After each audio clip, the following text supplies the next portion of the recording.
एक छोटे से गांवों में दो बहन भाई अपने वालिदीन के साथ रहते हैं। बहन का नाम रोहा और भाई का नाम मुस्तफा था। उनका एक बैल था जिसका नाम शेर खां था। दोनों बहन भाई उस बैल से बहुत मोहब्बत करते थे। एक दिन रोहा और मुस्तफा के वालिद ने कहा, बेटा, शेर खां का ख्याल रखना हमारी जिम्मेदारी है। उसे खाना देना और उसके लिए आरामदा जगह बनाना बहुत जरूरी है।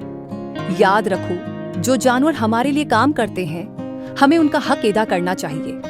रोहा और मुस्तफा ने अपने वालिद की बातों पर अमल किया और शेर खां का ख्याल रखना शुरू किया।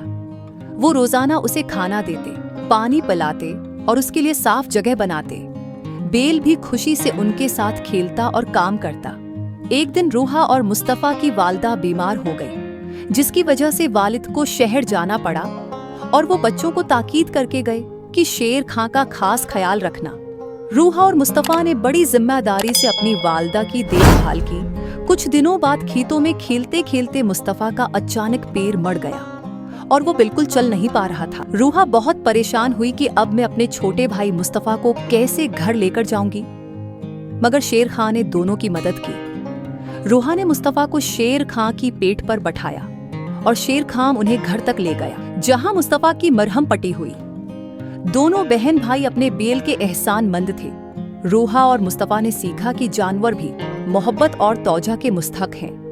उन्होंने अपने वालिदीन के सिखाए हुए सबक को याद रखते हुए शेर खां का हर मुमकिन ख्याल रखा और शेर खां ने हमेशा उनका साथ दिया। ये कहानी बच्चों को ये सबक देती है कि जानवरों से मोहब्बत और उनका ख्याल रखना जरूरी है, क्योंकि वो भी हमारी मदद और तौजा के मुस्तहिक हैं। वीडियो अच्छी लगी हो तो वीडियो को लाइक और शेयर करें और इसी तरह की मजेदार सबक आमोज कहानियां और कार्टून वीडियोस देखने के लिए चैनल को सब्सक्राइब करें। शुक्रिया।